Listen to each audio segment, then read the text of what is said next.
অতএব এই ভোটটি তারুণ্যের ভোট। এই ভোটটি আধুনিক যারা যারা আজকের অল্প বয়সী যুবক, যাদের বয়স 30-এর কোঠায়, তারা নতুনভাবে নতুন উদ্যমে ভোট দেবে। যারা এই দীর্ঘ 16 বছর আন্দোলন সংগ্রামে ছিল, যারা এই দীর্ঘ 16 বছর হত্যা, গুম, খুম, জুলুমের বিরুদ্ধে, অন্যায়ের বিরুদ্ধে যারা অবস্থান নিয়েছেন, যারা সার্বিকভাবে মানুষের পাশে দাঁড়িয়ে মানুষের অধিকারের কথা বলেছেন। কারণ একটা রাষ্ট্রের একটি ভোট অনুষ্ঠিত করবার জন্য কোটি কোটি টাকা খরচ হয়। এই খরচের বাঁচার জন্য আমরা কিন্তু এখনো নিজের পায়ে স্বয়ং সম্পূর্ণভাবে দাঁড়াতে পারি নাই। বিসমিল্লাহির রহমানির রহিম। আমি advocate Khandakar Sirajul Islam, public prosecutor, Kushtia. আপনারা জানেন যে এইবারের নির্বাচন অত্যন্ত একটি গুরুত্বপূর্ণ নির্বাচন। আপনার দীর্ঘ 16 বছর শেখ হাসিনা, ফ্যাসিস্ট শেখ হাসিনা এদেশে গণতন্ত্রকে হত্যা করে একদলীয় শাসন ব্যবস্থা কায়েম করেছে। উনি, আপনারা জানেন, 14ই বিনা ভোট, 18ই রাতে ভোট, আর 24-এ আপনার মামুন খালুর ভোট।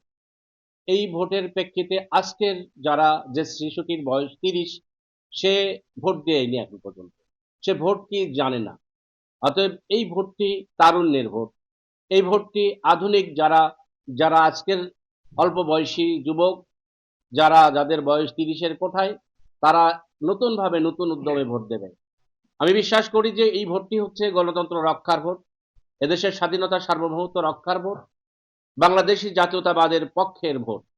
এখানে আমাদের অস্তিত্বর বিষয়টি অনুধাবন করে আমি বিশ্বাস করি যে এদেশের স্বাধীনতা এবং সার্বভৌমত্ব রক্ষার ক্ষেত্রে এদেশের ছাত্র জনতা যেমন ঐক্যবদ্ধ হয়েছিল, এদেশের যুব সমাজ বৈষম্যের বিরুদ্ধে, অন্যায়ের বিরুদ্ধে, অনিয়মের বিরুদ্ধে সবাই যখন সোচ্চার হয়েছিল, তারই পদধ্বনিতে আজকে বাংলাদেশের নতুন উদ্যমে আজকে মানুষের মধ্যে প্রাণ চাঞ্চল্য সৃষ্টি হয়েছে।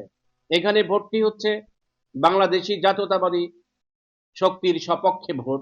এই এই ক্ষেত্রে যে বিষয়টি নমিনেশন দেওয়া হয়েছে, ব্যারিস্টার রাগিব চৌধুরীর কথা বললেন, উনি মিরপুর ভরমারা 2 সংসদীয় আসন থেকে নির্বাচন করছেন। এখানে আপনারা জানেন যে এখানে আপনারা দেশ স্বাধীনের পরে এ পর্যন্ত যেগুলো অবাধ, সুষ্ঠু এবং নিরপেক্ষ নির্বাচন হয়েছে, প্রত্যেকটি নির্বাচনে বাংলাদেশি জাতীয়তাবাদী শক্তি জিতেছেন, জাতীয়তাবাদী দল জিতেছেন। আমি বিশ্বাস করি যে এই নির্বাচনেও তার ব্যতিক্রম ঘটবে না। ইনশাল্লাহ আমরা বিশ্বাস করি এবং আমরা দৃশ্যমান যা দেখছি, এই ছাত্র, যুবক, জনতা সবাই কিন্তু ঐক্যবদ্ধ হয়েছে ধানের শীষের পক্ষে।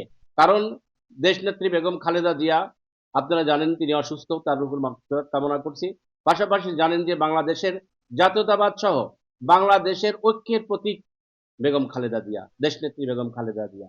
এই দেশপ্রেম, আপসহীন নেত্রী, তার দল জাতীয়তাবাদী দল বিএনপি, এবং তারুণ্যের প্রতীক, তারুণ্যের অহংকার আমাদের দেশনায়ক তারেক রহমান, তিনি কিন্তু এদেশের জাতীয়তাবাদী শক্তিকে ঐক্যবদ্ধ করার জন্য আপ্রাণ চেষ্টা করে যাচ্ছেন।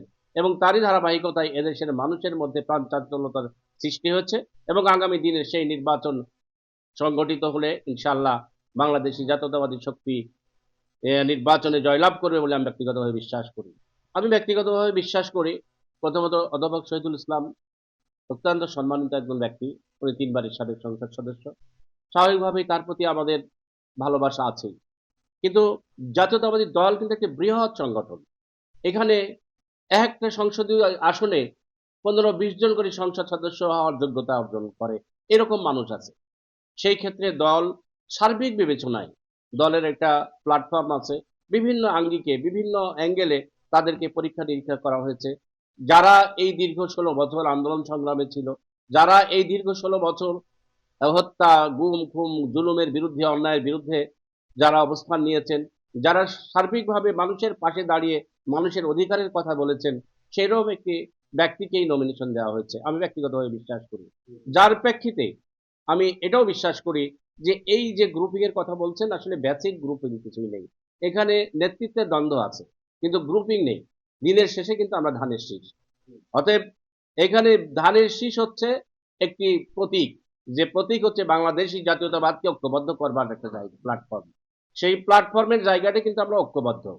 আমি বিশ্বাস করি যে যারা বাইরে আছেন, বলছেন আপনি, হয়তো কেউ কেউ হয়তো গ্রুপিং করার চেষ্টা করেছেন, কিন্তু একটা জায়গায় কিন্তু আপনারা খেয়াল করবেন যে সবাই কিন্তু ধানের শীষের পক্ষে ভোট চাচ্ছেন। অর্থাৎ অর্থটা হচ্ছে যে এটা একটু সাময়িক একটা বিষয়, যে কারোর পক্ষ অপক্ষর ব্যাপার, কিন্তু দিনের শেষে যে কথাটি আবার বললাম, দিনের শেষে কিন্তু সবাই জাতীয়তাবাদী শক্তির সপক্ষে, ধানের শীষের পক্ষে এবং বাংলাদেশের স্বাধীনতা সার্বভৌমত্ব রক্ষার পক্ষে। আজকে তারুণ্যের অহংকার তারেক রহমান সাহেব যে যাদেরকে নমিনেশন দিয়েছেন, আমাদের কুষ্টিয়া ২ মিরপুর ভেড়ামারা সহ বাংলাদেশের যাদেরকে নির্বাচনের প্রতিদ্বন্দ্বী প্রার্থী হিসাবে আজকে মাঠে কাজ করছেন, প্রত্যেকেই দেশপ্রেমিক এবং তারা প্রত্যেকেই পরীক্ষিত।